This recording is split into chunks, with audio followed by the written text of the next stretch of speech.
back to today's Ask Nikki / Ask My Dad. Yay! So as usual, before we hop right in, if you use the link netflix.com/Nikki, you get a free 30-day trial of Netflix. As usual, we are all obsessed with Netflix. I feel like I don't really have to say anything other than that.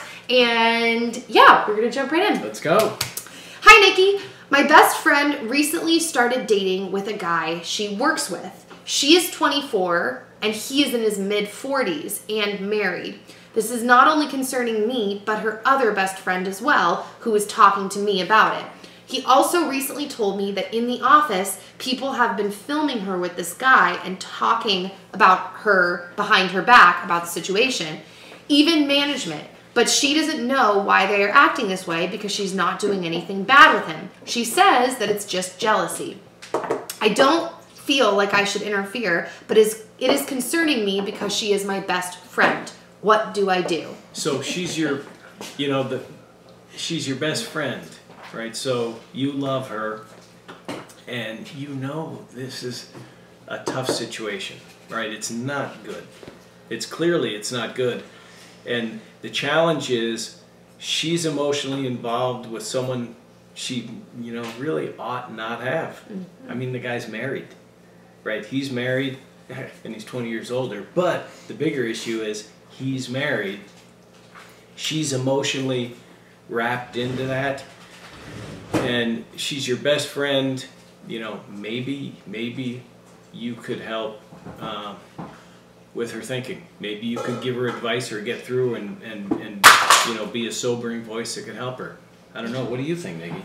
I've never been in this situation, but I have been in situations before with friends where something has happened with them or they're doing something, and as an outsider, I'm like, dude, this is not good. And I've spoken up really boldly because my process is I have to be a good friend to them. They need my help. That's true to one extent, but the problem with that is if people are doing something, a lot of times they've reasoned their way into doing it because they wouldn't be doing it if they couldn't logically think through why it's okay for them to do this. So she has convinced herself somehow that this is okay. So the point being, I agree with you. I think that it would be worth saying something to your friend, but I think the way in which you say it, you have to know, A, there's a possibility she won't want to be your friend anymore. Right. And you kind of have to weigh that out beforehand. Like, is it worth it?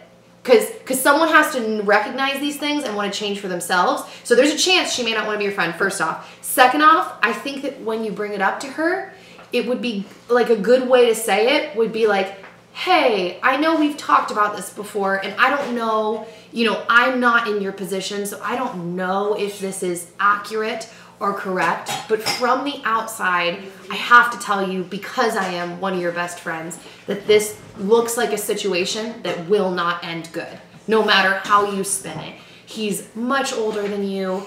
You work with him. Everyone in the office is giving you drama and attitude about it. And honestly, I love you so much, but he's married. And even if his marriage sucks, I don't think you would be happy if it was the opposite situation. So I could be wrong. I'm not in your shoes, but I have to tell you, as your best friend, this is what I'm looking at. This is what I'm seeing. And if I don't tell you, I would be a bad friend. What are your thoughts? Yeah, that is exactly right. And if you don't tell her, you would be a bad friend. You would. It's exceptionally awkward. But the last thing you want to do is say nothing and have her go through, you can imagine any number of scenarios where she comes out with gunpowder black on her face and go, that was horrible. And then you say, I knew that would end up bad, and have her say, what? Yeah. And you didn't tell me? Yeah. I thought you were my friend. So a friend, you're right, it's risky. It's risky on several fronts because you risk losing your friendship, and then there's the risk of trying to communicate effectively to a way that will get through to her. But think about this guy's wife, the wife who isn't seen. Who knows what they're going through? Who knows the anguish she could be having? They could be having a rough patch in a relationship. And do people ever have rough patches in a relationship? Never. Obviously. Never. Just a small percentage, 100. It always, sooner or later, it happens, right? So gosh, when people have rough times, they need support, they need friendships, they need friends that'll link up arm to arm. Because how many times do you know in life, you can't see your own problems, but you can see other people's problems. You ever seen that where you're able to spot, so, oh, here's the situation. Oh, only this entire channel. That's why I give other people advice 5 days a week. Yeah, you can oftentimes see stuff in other people's lives that's very clear, but you can't see it in your own. But then another friend can see that in your own, and that's what makes you friends. So, Nikki, you're right. You know, you have to take that to her. It'd be a wise thing to take it to her and to think about how you're going to do it in a way that she'll hear the message from you because you love her. Yeah, and that really is the key, is like, it's from a non-judgmental, super loving place, because she's ultimately going to do whatever she wants to do. Right. So the message at the end of it has to be like, but I love you, and I could be wrong, but I have to tell you this, because, yeah, she's going to do what she wants. Yeah. So I feel like that was a very Debbie Downer ending sentence. She's going to do what she wants, but I think it's true. So good luck with that. The Twitter question says, my ex told me that he is still in love with me. He has a girlfriend. He said that he would like to get back together with me. What should I do? More data. I need more data. Yeah.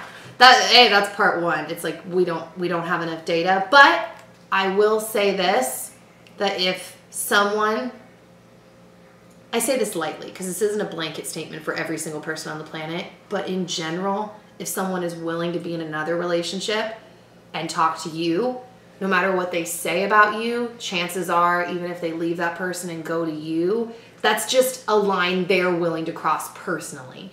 And I feel like we tend to think it's like, no, it's me. It's like they love me. And they might really love you, but it just means that's a line they're willing to cross in general. And I think that's something good to keep in mind if you were to get back together with him, that like, oh, I don't know. I don't want to say like keep that in mind the whole time, but it's just something to consider as you're talking to him. Like, okay, this is a line he's willing to cross. He's willing to tell me like, oh, I still love you, baby, if that's what's really going on here. And then be with his girlfriend. It's like, well, if you still love me, why are you still with your girlfriend?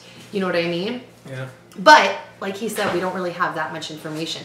So that was just kind of a generic answer. But yeah, but tread carefully. That's a good answer. It's a good point. You'd think if he's pining, if he's lonely for you, it would be there's nobody but you. You know? And there's nobody but you on my portfolio of other companions, right? And so that's good advice. Sweet. I'm just so full of good advice all the time. Just totally. So guys, we're going to go now, but send your messages to asknikkiP@gmail.com or use the hashtag AskNikkiP, and we will see you one more episode. Ta-ta. Bye.